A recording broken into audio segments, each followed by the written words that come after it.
Hi everyone, welcome to my channel. It's Asia Marka here, Lemon Creation, and today, as you can see, it's gonna be very colorful and a little bit grungy.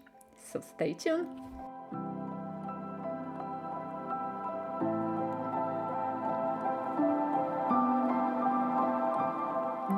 I found this art journal in my local shop and it cost me like €2 or €3 maybe. So I was thinking, what is it worth? It seems it has quite a good paper and it looks quite nice. And this is today the very first time I'm gonna be using this journal. And as you've seen, the cover is so beautiful. I actually cracked for the cover, and then I have this nice pocket. I never use pockets in my art journal, so maybe it's the time. And the pages looks very nice. I don't know if you can see, but they are a tiny bit grainy. So it's not a watercolor paper, but it's quite nice. And I'm gonna be using Distress Oxides today. As always, the full list of products used you're gonna find in the description box under this video. So check that out. And I'm gonna be working today with my stencils and stamps, mostly with the negative stenciling technique.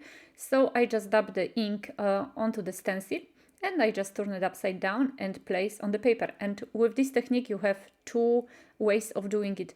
You either can spray the ink or the paint you put on the stencil before turning it over, or you don't have to spray it like me, like what I've just done right now. And so you're gonna get negative images which are gonna be different. This one is not very, how would you say, very visible. Simply, it's not very visible. But I like to use this one also because it gives me this really, really nice background. As I mentioned, not very visible, but still it's there, and that's so cool.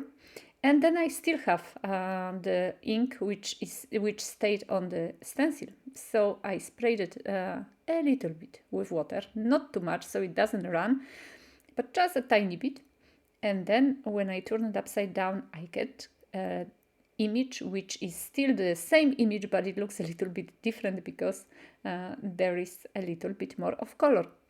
So those are, with one technique you can get two different images, and this is so cool because it's basically like stamping with stencil, and I really love that it can just change the way you use your stencils also. So it's something extra to, to take out of your stencils.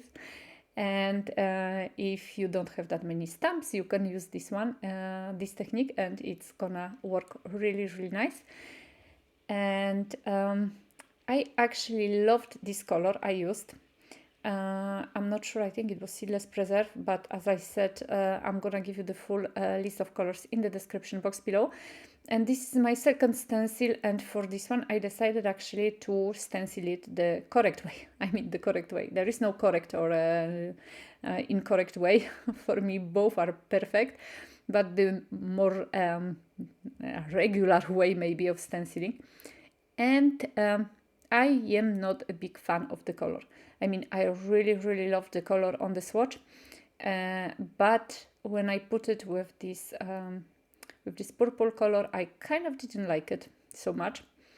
But still, I mean, I decided for this page to use a lot of colors, and I said to myself, I'm gonna keep on going because that's what artists who are doing a lot of the very colorful acrylic, for example, acrylic pages, or even with Distress Oxides, pages with Distress Oxides, very colorful. That's what they are doing. They are keep on going and adding colors and some texture, and it looks so cool at the end. So I said to myself, I'm gonna keep on going. This one is Picked Raspberry, and it actually changed already the way this page looked. I really loved the effect. It kind of, I don't know, this color kind of spoke to me.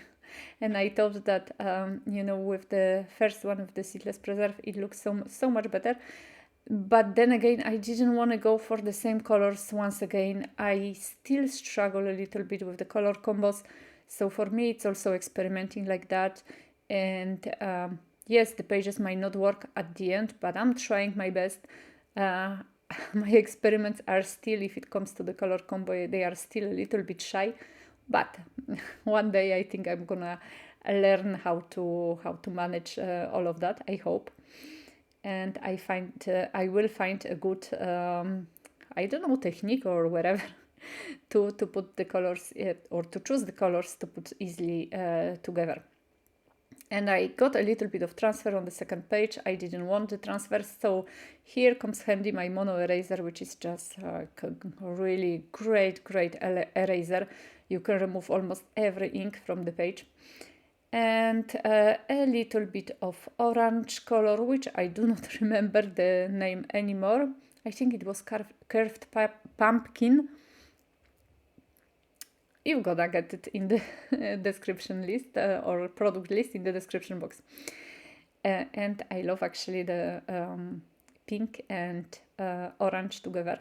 I find them really nice, but here is the glitch. The pink and the blue, since they are distress oxides and they are water reactive, they are actually making kind of a matte color.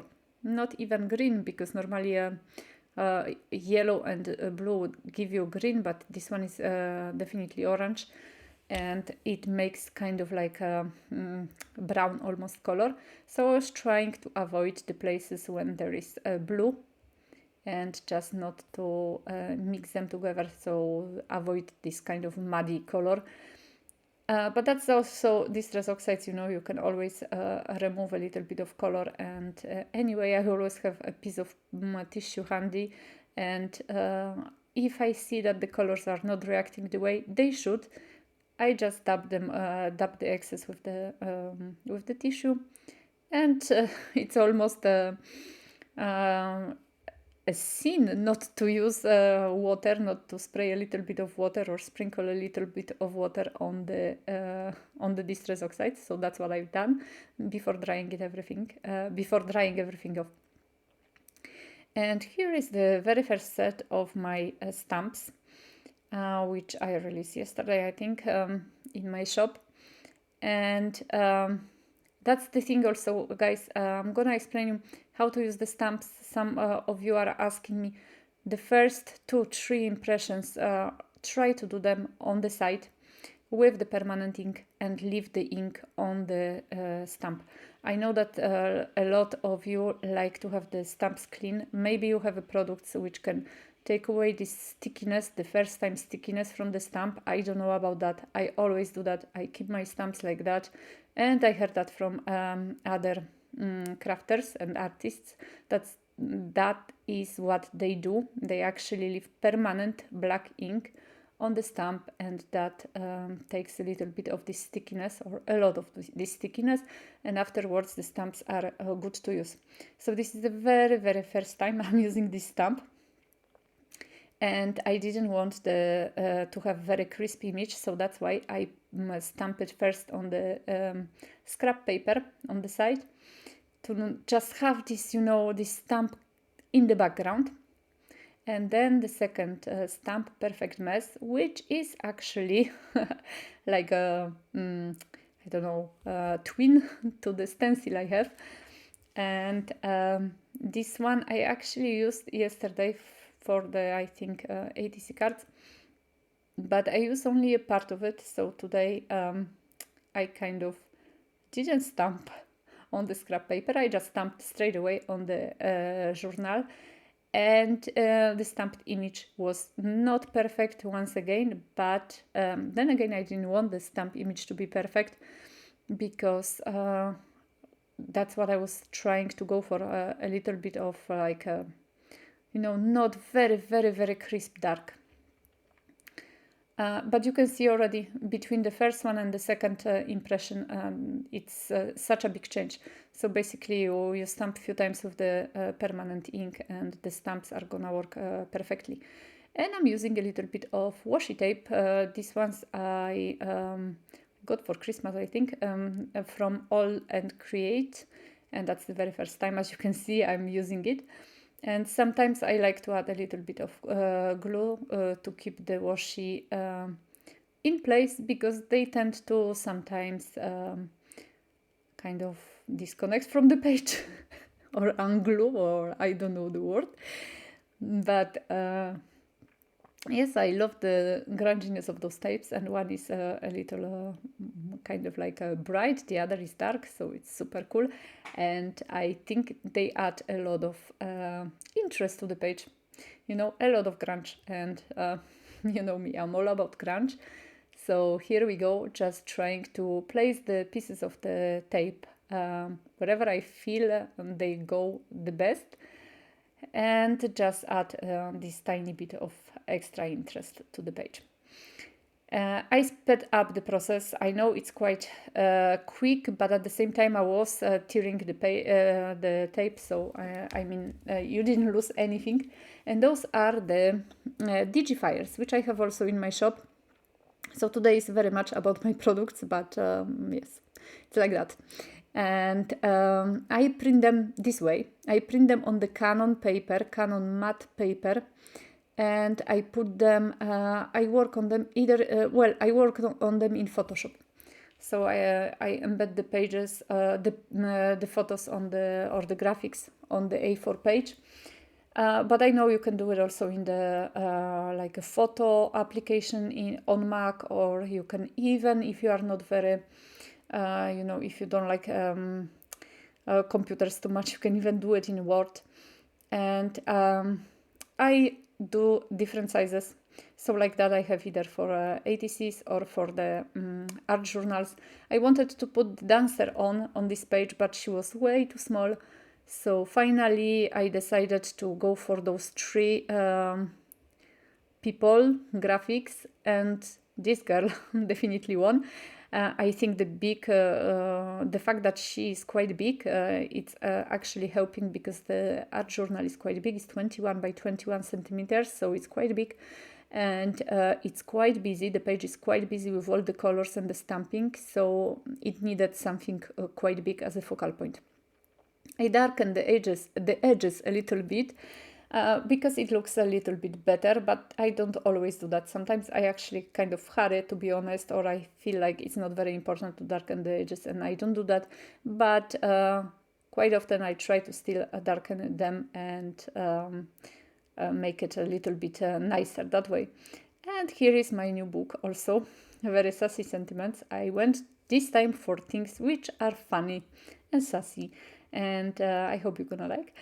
So before I actually put the sentiment, I decided to add a little bit of splatter, a black one.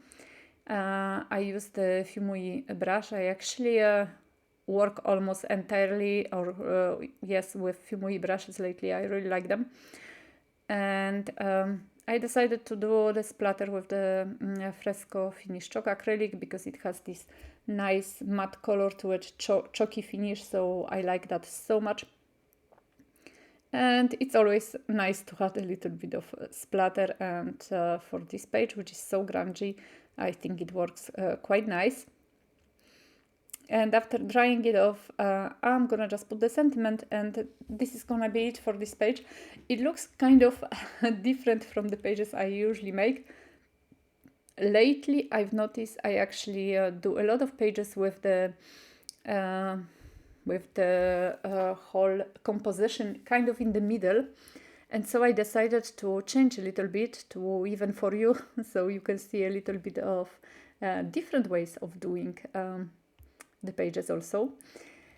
And those are the words which are coming from my new book, but unfortunately I printed out many of those books at my local printing shop, and after printing I realized that there were in the edition the words changed, the boxes changed, the words got smaller, and so I had to keep them at home, and I'm gonna be using them for myself, or maybe giving them in putting them in some orders, because they are still good to use, but they weren't good to sell. So I quite often have these adventures with printing, because I have to say I'm not very good in the edition and things like that, and if I have to do the words on the computer, it's really a pain. And so yes, I had this misadventure, and now I printed the correct books, so they are available in the shop, and they are here for grabs. And this is it. As I mentioned, even even placing the sentiments this time is different because they are loop-sided. I think they are not straight. I decided to do it on purpose. I usually put it straight my sentiments, but today no, it's not the case. I really hope you enjoyed this video, guys. As always, thank you so much for commenting, subscribing, for visiting my shop. I hope I'm gonna see you in the next video, and I'm sending you big hugs. See you soon. Bye bye.